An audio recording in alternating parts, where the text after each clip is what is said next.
তলার পথটা যতই কাঁটাযুক্ত হোক না কেন, সেই কাঁটাগুলোকে কিন্তু পায়ের নিচে পিষে ফেলে প্রহর প্রিয়তির মতো আমাদেরকে এগোতে হবে।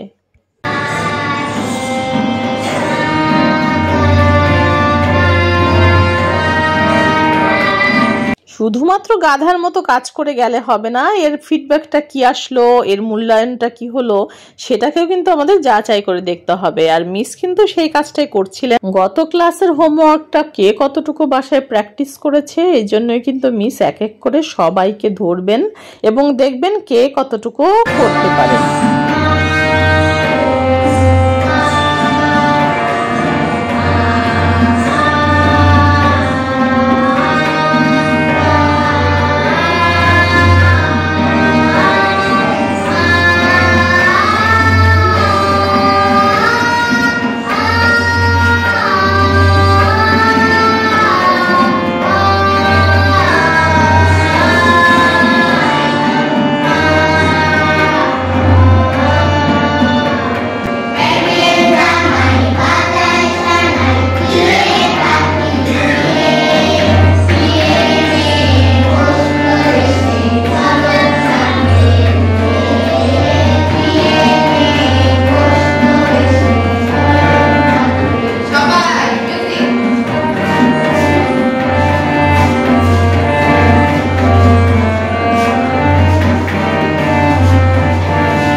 গানের ক্লাস শেষ হলেও নাচের ক্লাসটা এখনো শুরু হয়নি।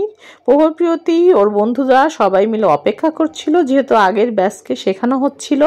আর আমার এই ভিডিওটা করার মূলত একটাই কারণ, ছোট বাচ্চারা যাতে আগ্রহী হয়, সাংস্কৃতিক ব্যাপারগুলোতে যাতে ইন্টারেস্টেড হয়, এই জন্যই কিন্তু ছোট ছোট এই ব্লগগুলো মাঝে মাঝে আমি শেয়ার করি। আমার এই ব্লগটা দেখে যদি কোনো বাচ্চার আগ্রহ সৃষ্টি হয়, কোনো প্যারেন্টসের আগ্রহ সৃষ্টি হয়, তাহলে আমি নিজেকে সার্থক মনে করব। প্রত্যেকটা সফলতার পেছনের গল্পটা অনেক বেশি কঠিন থাকে।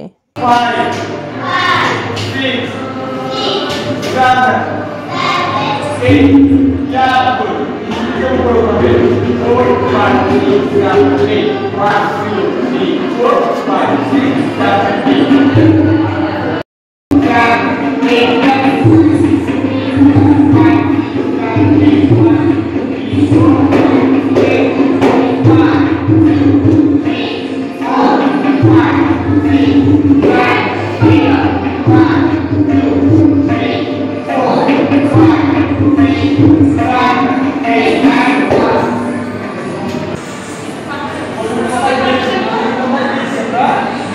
1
আমার এই ছোট ভিডিওর মাধ্যমে খুব স্বল্প পরিসরেই আসলে আমি বাচ্চাদের এই নাচের স্টেপগুলো দেখানোর চেষ্টা করলাম। যদিও আমার আজকে সৌভাগ্য হয়েছিল এগুলো ধারণ করার, এই জন্যই আমি আসলে শেয়ার করতে পারলাম। সব সময় যদি নিজের স্বার্থটাকে আমরা বড় করে দেখি তাহলে হয়তো কিছুটা সময় আমরা ভালো থাকব, কিন্তু সার্বিক স্বার্থ যখন আমরা চিন্তা করব তখন কিন্তু সমগ্র মানুষই ভালো থাকবে। এটা বলার একটাই মাত্র কারণ, বর্তমানে আমাদের যে অবস্থা হয়ে দাঁড়িয়েছে তাতে শুধুমাত্র আমরা ব্যক্তি স্বার্থটাই আগে দেখি, অন্যদের স্বার্থ দেখার মতো সময় বা ইচ্ছা কোনোটাই আমাদের থাকে না।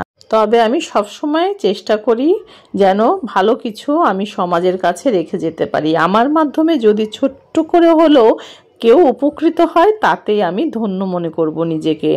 আর আমি সবসময় চাইবো তোমরা তোমাদের বাচ্চাদের যে যার দিক থেকে পারো বাচ্চাদেরকে ঘরবন্দি করে না রেখে, ডিভাইস নির্ভর না করে তাদেরকে এই ধরনের সাংস্কৃতিক কর্মকাণ্ডে এগিয়ে দাও। তাতে করে তারা জীবনে কোনো না কোনো দিক দিয়ে ঠিকই এগিয়ে যেতে সক্ষম হবে। এই কথাটি সত্যি যে প্রতিটা বাচ্চাই পৃথিবীতে কোনো না কোনো ট্যালেন্ট বা সুপ্ত প্রতিভা নিয়ে জন্ম নেয়। এজন্য আমরা জানি না কার ভিতরে আসলে কোন প্রতিভাটা লুকিয়ে আছে। আমরা বাবা মার দিক থেকে যতটুকু পারবো বাচ্চাদের সহায়তা করা উচিত, যাতে করে তারা তাদের প্রতিভাকে কাজে লাগিয়ে জীবনে একটা পর্যায়ে নিজেকে দাঁড় করাতে পারে। দিন শেষে যেন অন্যের মুখ থেকে শুনতে না হয় যে তুমি তো কিছুই পারো না।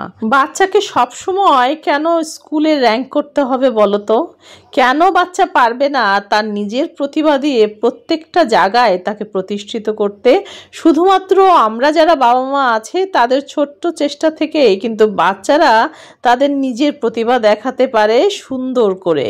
আজকের এই ভিডিওটার মাধ্যমে যদি আমি একটু হলেও তোমাদের মনে নাড়া দিতে পারি, তাহলে তোমরা যারা বাবা মা আছো তোমাদের কাছে আমার একটাই ছোট অনুরোধ, তোমরা তোমার সন্তানদের এমনভাবে তৈরি করো যাতে দিন শেষে কেউ তোমার সন্তানকে ছোট করে বলতে না পারে তুমি তো কিছুই পারো। তোমার সন্তানের উত্তরটা সেটাই হবে, সে সবসময় বলবে আমার বাবা মা আমাকে অনেক কিছুই শিখিয়েছে আর আমি অনেক কিছুই পারি যা আর বাকি 10 জন পারে না।